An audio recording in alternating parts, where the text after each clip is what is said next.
Last video में हमने देखा था एक मोटरसाइकिल गैंग जैक और उसकी टीम को मारने की कोशिश करता है, पर वो बच जाते हैं और जैक लैंगस्टन को मारने की धमकी देता है।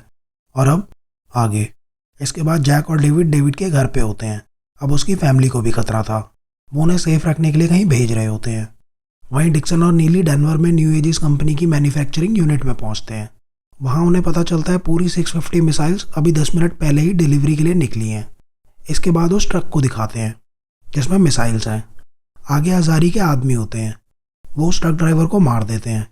वहीं जैक और डेविड होमलैंड के ऑफिस पहुंचते हैं। वहां एजेंट्स उन्हें बताते हैं हजारी की कोई फ़ोटो नहीं है, उन्हें बस इतना पता है वो हथियारों का सौदा करता है। इसके बाद वो जैक और डेविड से पूछते हैं उन्हें क्या पता है हजारी के बारे में, लेकिन जैक और डेविड बहाने बनाने लगते हैं। जाते जाते एक एजेंट कहता है वो हजारी को पकड़ लेंगे और उसे सज़ा दिलवाएंगे, जिस पे जैक कहता है अगर हमने उसे नहीं मारा तो। वहीं हजारी के आदमी ट्रक्स के ट्रेलर को बदल रहे होते हैं। तभी डिक्सन और नीली वहां पहुंचते हैं। वो लोग उन पे गोलियां चलाने लगते हैं। तभी एक आदमी ट्रक लेके वहां से चला जाता है। नीली और डिक्सन उन आदमियों को मार देते हैं, लेकिन उनकी गाड़ी का टायर पंचर हो गया था, जिसकी वजह से वो ट्रक का पीछा नहीं कर पाते। इसके बाद वो जैक और डेविड को बताते हैं मिसाइल से भरा हुआ ट्रक उनके हाथ से निकल गया। नीली कहती है डिलीवरी पेपर्स पे स्वान के सिग्नेचर हैं। जैक कहता है उन्होंने वो ज़बरदस्ती करवाए होंगे, लेकिन नीली कहती है वो कंपनी के बायोमेट्रिक स्कैन से लिए गए हैं, जिसका मतलब है स्वान ये अपनी मर्जी से कर रहा है। ये सुनकर जैक को भी लगने लगता है कि स्वान उन लोगों से मिला हुआ है। कोई भी ये नहीं मानना चाहता था कि स्वान गद्दार है, पर सारे सबूत इसी तरफ इशारा कर रहे थे। डेविड जैक से कहता है अगर स्वान उनसे मिला हुआ है तो क्या हम उसे भी मार देंगे। जैक इसका जवाब दिए बिना वहाँ से चला जाता है। इसके बाद उनके आर्मी का टाइम दिखाते हैं, जिसमें जैक और स्वान ड्रग डीलर्स के पास पहुँचते हैं। वो वहाँ अंडर कवर गए थे और उनकी टीम बाहर इंतज़ार कर रही थी। तभी एक आदमी वहाँ आता है, उसने स्वान को अपना गिटार बेचा था। वो स्वान को पहचान लेता है। जैक वहाँ दो आदमियों को मार देता है। एक आदमी जैक पे गोली चलाता है, पर स्वान बीच में आ जाता है। स्वान ने जैक की जान बचाई थी। जैक ये सोच रहा होता है, तभी एक गाड़ी उसके पास आके रुकती है। वो सेनेटर मैल्कम के आदमी है। सेनेटर उससे मिलना चाहता था। मैल्कम को जैक की हिस्ट्री पता होती है और वो क्या कर सकता है ये भी वो जानता था। वो जैक से कहता है अगर टेररिस्ट के हाथ ये मिसाइल लग गई तो हमारे लोग मारे जाएंगे, और वो ये नहीं चाहता। वो कहता है तुम्हें इस केस में मेरी मदद चाहिए तो बताना। लेकिन जैक जानता था वो ये सब इसलिए कर रहा था कि उसका नाम सामने ना आए। वो अपना पॉलिटिकल करियर बचा रहा था। इसके बाद जैक को डेविड का कॉल आता है। वो बताता है कल कैनविन का फ्यूनरल है। अगले दिन सभी कैनविन के फ्यूनरल पे जाते हैं। उन्हें पता होता है मिसाइल्स में सॉफ्टवेयर अपलोड करने के लिए उन्हें न्यूयॉर्क लाया जाएगा। जैक कहता है हमें पता लगाना होगा ये डील कहाँ होने वाली है, क्योंकि वहाँ वो सब होंगे जिन्होंने हमारे दोस्तों को मारा है। रूसो वहाँ कैल्विन की वाइफ और बेटे से मिलता है। जैक रूसो से कहता है सिर्फ तुम्हें पता था हम बॉस्टन में हैं, तो ये बात उस बाइक गैंग को कैसे पता चली जिन्होंने कल रात हमें मारने की कोशिश की। रूसो कहता है अगर एक बार और तूने मुझे डर्टी बोला तो तेरी धुलाई कर दूंगा। जैक कहता है मैं देखना चाहता हूँ ये तू कैसे करेगा।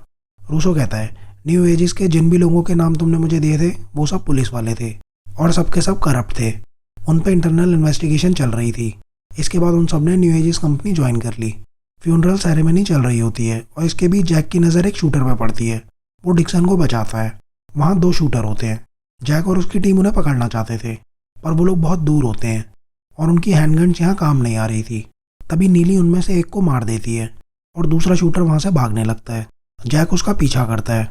वो आदमी गाड़ी में वहाँ से भागता है। तभी रूसो वहाँ आ जाता है। जैक और रूसो उसका पीछा करते हैं। जैक कहता है तुम्हारे ऑफिस में कोई तो है जो उनसे मिला हुआ है। कुछ दूर जाके वो उसे पकड़ लेते हैं। जैक रूसो से कहता है अगर तुमने इसे अरेस्ट किया तो बहुत देर हो जाएगी। इसके बाद जैक अपने तरीके से पूछता है। वो आदमी बताता है काम पूरा होने के बाद पैसे लेने के लिए हमें एक वेयर हाउस में जाना था। जैक के पूछने पे वो बताता है ये काम उन्हें स्वान नाम के एक आदमी ने दिया था, जिससे जैक थोड़ा चौंक जाता है। जैक को ना चाहते हुए भी ये मानना पड़ता है कि इस सब के पीछे स्वान है। इसके बाद जैक और नीली उस आदमी को वेयर हाउस के अंदर भेजते हैं। जैसे ही वो अंदर जाता है वहाँ ब्लास्ट हो जाता है। इसके बाद रूसो उन्हें बताता है मार्लो की गाड़ी मिल गई है। मार्लो वही औरत है जिसने नीली और डिक्सन को ट्रेवर का एड्रेस दिया था। रूसो कहता है तुम लोग जाओ, मुझे किसी से बात करनी है। इसके बाद जैक और उसकी टीम वहाँ पहुँचते हैं। वो गाड़ी काफ़ी दिनों से वहाँ खड़ी होती है। वो पास की एक शॉप में जाते हैं और वहाँ की सीसीटीवी फुटेज देखते हैं, जिसमें उन्हें मार्लो अपनी बेटी के साथ दिखती है। जेन एक गेमर है और वो गेम खेल रही होती है। नीली कहती है अगर हमें उसकी गेमर आईडी पता चल गई तो हम उसकी लोकेशन ट्रेस कर सकते हैं। इसके बाद वो मार्लो के घर जाते हैं और नीली को जेन की गेमर आईडी मिल जाती है। वो लोग जेन के ऑनलाइन आने का इंतज़ार करते हैं। वहीं रूसो लेफ्टिनेंट मार्श के पास जाता है। वो कहता है, सिर्फ हम दोनों जानते थे जैक अपनी टीम के साथ बॉस्टन में है और उन्हें वहाँ किसी ने मारने की कोशिश की। रूसो को पता चल गया था मार्श लैंगस्टन के लिए काम कर रहा है। तभी आर्मी का सीन दिखाते हैं। जैक का सीनियर ऑफिसर हॉर्टेंस उन्हें उस ड्रग केस को बंद करने को कहता है। नीली बताती है उसे जेन की लोकेशन पता चल गई है। मार्लो जेन के साथ अपने एक दोस्त के घर पे होती है। जैक मार्लो के दोस्त को पकड़ लेता है और उसे गैराज में ले जाता है। वो उससे मार्लो को वहाँ बुलाने को कहता है। जैक मार्लो से पूछता है उसे उन्हें वो एड्रेस देने को किसने कहा था। वो कहती है, जब तुम लोग न्यू एज आए तो लैंगस्टन ने मुझे वो एड्रेस तुम्हें देने को कहा। उसे नहीं पता था वहाँ गुंडे उनका इंतज़ार कर रहे होंगे। डेविड पूछता है, तो इस सब के पीछे स्वान नहीं है? मार्लो कहती है, स्वान तो लैंगस्टन को रोकने की कोशिश कर रहा था। वो कहती है, मैंने स्वान को हायर किया था और लैंगस्टन की टीम में डाला था। फिर एक दिन स्वान मेरे पास आया और उसने बताया लिटिल विंग प्रोजेक्ट के लिए जो चिप्स वो लोग बना रहे हैं उनमें से बहुत सी डिफेक्टिव मार्क की जा रही हैं और उसे लगता था इंजीनियरिंग टीम में से ये कोई जानबूझ के कर रहा है। डिक्सन पूछती है, क्या 650 चिप्स डिफेक्टिव मार्क की गई थी? मार्लो कहती है, हाँ। स्वान ने उससे कहा था वो अपने दोस्तों की मदद लेगा इस केस को इन्वेस्टिगेट करने के लिए और उस दिन के बाद मैंने उसे नहीं देखा। फिर एक दिन लैंगस्टन ने मुझसे कहा, मैं जो भी जानती हूँ अगर किसी और को पता चला तो वो मुझे और मेरी बेटी को मार देगा और इसलिए मैं भागी। जैक पूछता है, सॉफ्टवेयर को मिसाइल में अपलोड करना कितना मुश्किल है? वो कहती है, एक बार इंजीनियर ने अगर करके दिखा दिया फिर वो मुश्किल नहीं है। वहीं लैंगस्टन अपने इंजीनियर से मिलता है। तभी उसको मार्लो का फ़ोन आता है। वो उसे बताती है जैक की टीम उसके पीछे है। लैंगस्टन कहता है वो मार्लो और जेन को जैक से बचा सकता है। इसके बाद जैक रूसो के घर पहुंचता है। वो कहता है हम लैंगस्टन के पीछे जा रहे हैं पर उन्हें मार्लो की ज़रूरत है। वो रूसो से जेन को सेफ रखने को कहता है। रूसो कहता है, लेकिन हम यहाँ नहीं रह सकते क्योंकि मार्स जानता है मैं उसके और लैंगस्टन के बारे में जानता हूँ। मैं अपने कज़न के पास जा रहा हूँ और मैं जेन को अपने साथ ले जा सकता हूँ। जैक ने मार्लो की मदद से लैंगस्टन को पकड़ने का प्लान बनाया होता है। वो लैंगस्टन का इंतज़ार कर रहे होते हैं। तभी लैंगस्टन अपने आदमियों के साथ वहाँ आता है। वहीं रूसो देखता है एक गाड़ी उस पर नज़र रख रही होती है और वो लोग उस पर गोलियाँ चलाते हैं। रूसो जैक को कॉल करके ये बताता है। जैक कहता है हमें जाना होगा। तभी लैंगस्टन देखता है मार्लो किसी से बात कर रही है। उसे पता चल जाता है ये एक ट्रैप है। वो मार्लो को मारने की कोशिश करते हैं पर रीचर उसे बचा लेता है। जैक नीली और बाकी सबको रूसो की मदद के लिए भेज देता है और खुद वहीं रुकता है। वो लैंगस्टन के आदमियों को एक एक करके मार देता है। लेकिन तभी वहाँ एक हेलीकॉप्टर आता है और उस पर गोलियाँ चलाने लगता है और लैंगस्टन हेलीकॉप्टर में वहाँ से भाग जाता है। वहीं रूसो के सामने एक डेड एंड आता है। नीली रूसो की मदद के लिए आ रही होती है। रूसो अकेले उनका सामना करता है। वो जेन से कहता है, जब मैं बोलूँ तो तुम भागना और पीछे मुड़ के मत देखना। इसके बाद वो जेन को भागने को कहता है और खुद उन गुंडों की तरफ बढ़ने लगता है। रूसो को गोली लगती है पर वो 2 गुंडों को मार देता है, लेकिन एक आदमी जेन को पकड़ लेता है। तभी नीली उसे गाड़ी से उड़ा देती है। नीली देखती है रूसो वहाँ ज़मीन पे गिरा हुआ होता है। नीली रूसो के पास जाती है। रूसो जेन के बारे में पूछता है। नीली कहती है वो ठीक है। इसके बाद रूसो अपनी आखिरी सांसें लेता है। जैक कहता है मार्लो और जेन को कहीं सेफ रखना होगा। डिक्सन कहती है उसने कुछ टाइम पहले बफेलो में काम किया था। वहाँ जो उसका लैंडलॉर्ड था वो उनकी मदद कर सकता है। वो एक रिटायर्ड फायर फाइटर है और डिक्सन उस पर भरोसा करती है। इसके बाद जैक लेफ्टिनेंट मार्श के घर जाता है और उससे पूछता है लैंगस्टन और बायर की डील कहाँ होने वाली है। मार्श कहता है मैं सिर्फ रूसो पर नज़र रख रहा था, मुझे इस बारे में कुछ नहीं पता। जैक उसे मारने वाला होता है। तभी मार्श कहता है जैसे तुमने गाड़ी से उड़ाया था उसे पता होगा, वो हॉस्पिटल में है। इसके बाद जैक मार्श को मार देता है और वहाँ से एक नोट का बंडल उठा लेता है और नीली को दे देता है क्योंकि बेचारी वो जैक का खर्चा उठा रही थी। वहीं डिक्सन और डेविड मार्लो और जेन को बफेलो भेज देते हैं। तभी आर्मी का सीन दिखाते हैं जहाँ जैक अपनी टीम से कहता है उसे खबर मिली है आज रात ड्रग्स की डील होने वाली है। ये वही केस है जिसे हॉर्टेंस ने क्लोज करने को कहा था। कुछ सोल्जर्स ये ड्रग बेच रहे थे। जैक कहता है हमें ये केस बंद करने को कहा है, अगर हम ऐसा नहीं करते तो आर्मी में हमारा करियर खत्म। जैक उन सबको चॉइस देता है। उनमें से जो ये नहीं करना चाहता वो जा सकता है, पर उनमें से कोई भी वहाँ से नहीं जाता। वो इस केस को सॉल्व करना चाहते थे। इसके बाद वो बेस की उस लोकेशन पे पहुँचते हैं जहाँ से ड्रग्स लूट किए जा रहे थे। वो वहाँ कुछ सोल्जर्स को अरेस्ट कर लेते हैं और वहाँ खड़ी गाड़ियों की तलाशी लेना शुरू करते हैं, पर उन्हें वहाँ कुछ नहीं मिलता। तभी जैक गाड़ी के टायर पे चाकू मारता है और उसमें से ड्रग गिरने लगते हैं। तभी उनके बायर आ जाते हैं और गोलियां चलने लगती हैं। जैक और उसकी टीम उन सबको मार देती है और केस क्लोज। इसके बाद वो सब इस केस को सॉल्व करने की खुशी में सेलिब्रेट कर रहे होते हैं। तभी ऑफिसर हॉर्टेंस आता है और कहता है इस यूनिट को बंद कर रहे हैं। और उसके जाने के बाद टीम अपना सेलिब्रेशन पूरा करती है। इसके बाद जैक और नीली नर्स के कपड़ों में हॉस्पिटल में आते हैं।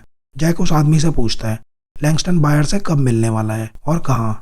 वो आदमी कहता है कल सुबह वो 5 बजे मिलने वाले हैं। इसके बाद जैक उसे एक इंजेक्शन देता है जिससे उसकी मौत हो जाती है। जब जैक और नीली वहाँ से निकल रहे होते हैं तभी उनकी नज़र एक आदमी पर पड़ती है और उन्हें देख के वो भागने लगता है। जैक उसे मार देता है। उसे लैंगस्टन ने भेजा होता है। उसके फ़ोन से जैक लैंगस्टन को कॉल करता है। लैंगस्टन कहता है उसके पास डेविड और डिक्सन है और वो जैक और नीली को उसके पास आने को कहता है। जैक कहता है तुम्हारे आदमी ने नीली को मार दिया और मैंने उसे मार दिया। इसके बाद जैक मैल्कम को कॉल करता है और उससे कहता है उसे उसकी सिक्योरिटी टीम चाहिए क्योंकि वो सब एक्स आर्मी है, जिसके लिए मैल्कम मान जाता है। वहीं अज़ारी को दिखाते हैं। उसका आदमी ट्रक लेके वहाँ आता है और अज़ारी मिसाइल्स चेक करता है। वहीं लैंगस्टन के आदमी डेविड और डिक्सन को टॉर्चर कर रहे होते हैं। जैक और नीली देखते हैं लैंगस्टन ने सिक्योरिटी बढ़ा रखी होती है। वो सामने से अंदर नहीं जा सकते। जैक के पास और कोई रास्ता नहीं होता। वो कहता है उसे खुद को लैंगस्टन के हवाले करना होगा। इसके बाद वो गेट के पास जाता है। लैंगस्टन भी वहीं होता है। डेविड और डिक्सन उसके साथ होते हैं। वो लोग जैक को पकड़ लेते हैं और अंदर ले जाते हैं। लैंगस्टन को पता चल गया था कि नीली जिंदा है। वो जैक से उसके बारे में पूछता है। वहीं नीली बाहर से कंपाउंड पे नज़र रख रही होती है। वो बाहर खड़े गार्ड्स को मार देती है। लैंगस्टन जैक को बताता है वो स्वान का इस्तेमाल कर रहा है ताकि सबको ऐसा लगे ये स्वान का काम है। जैक उससे स्वान के बारे में पूछता है। लैंगस्टन कहता है स्वान यही है। इसके बाद वो एक जार निकालता है जिसमें स्वान की आंख और उंगली होती है। उसने स्वान को भी मार दिया होता है। लैंगस्टन अपने आदमियों से डिक्सन और डेविड को हेलीकॉप्टर में ले जाने को कहता है। सेनेटर मैल्कम की टीम एक प्लेन से कंपनी के कंपाउंड में उतर जाती है। यही जैक का प्लान था। नीली देखती है डिक्सन और डेविड को हेलीकॉप्टर की तरफ ले जा रहे होते हैं। वहीं लैंगस्टन कहता है वो अपने आदमियों को नीली के पिता के पीछे भेजेगा। इसके बाद वो अपने आप उसके पास आएगी। तभी जैक अपने जूते में से एक पेन निकालता है और अपनी हथकड़ी खोलने लगता है। मैल्कम की टीम वहाँ की लाइट्स ऑफ कर देती है और अंदर आ जाती है। अब जैक के हाथ भी खुल चुके थे और वो लैंगस्टन के आदमियों को मारने लगता है। नीली अंदर आती है और लैंगस्टन हेलीकॉप्टर की तरफ भागने लगता है। नीली जैक को कवर करती है और जैक उसके पीछे जाता है। जैक हेलीकॉप्टर का टायर पकड़ के लटक जाता है। जब नीली और मैल्कम की टीम वहाँ पहुँचते हैं तो हेलीकॉप्टर वहाँ से जा चुका होता है। जैसे ही वो चॉपर का दरवाज़ा खोलते हैं जैक अंदर आ जाता है और लड़ाई शुरू हो जाती है जिससे हेलीकॉप्टर डिसबैलेंस होने लगता है। डिक्सन नीचे गिरने वाली होती है पर जैक उसे पकड़ लेता है। तभी डिक्सन अपने हाथ खोल लेती है और लैंगस्टन के आदमी को मार देती है। इसके बाद जैक लैंगस्टन को हेलीकॉप्टर से नीचे फेंक देता है। वो पायलट से पूछते हैं अज़ारी लैंगस्टन से कहाँ मिलने वाला था। वो कहता है वो दोनों न्यू एज के एक इंजीनियर के घर पे मिलने वाले थे। इसके बाद अज़ारी वहाँ पहुँचता है। वो हेलीकॉप्टर पहले से ही वहाँ होता है।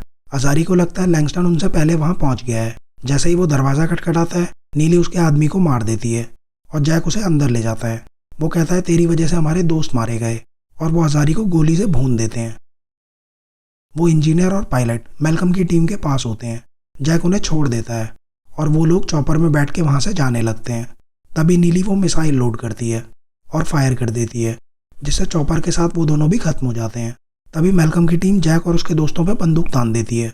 वो कहते हैं मैल्कम कोई सबूत नहीं छोड़ना चाहता। जैक कहता है मुझे पता था मैल्कम कुछ ऐसा ही करेगा, इसलिए उसने होमलैंड को भी बुला लिया है। तभी होमलैंड वहाँ आ जाती है। जैक मैल्कम के आदमी के फ़ोन से उसे कॉल करता है और जैक की आवाज़ सुन के मैल्कम के होश उड़ जाते हैं। इसके बाद होमलैंड की टीम मैल्कम को पकड़ लेती है। जैक अपनी टीम और $65 मिलियन के साथ वहाँ से चला जाता है।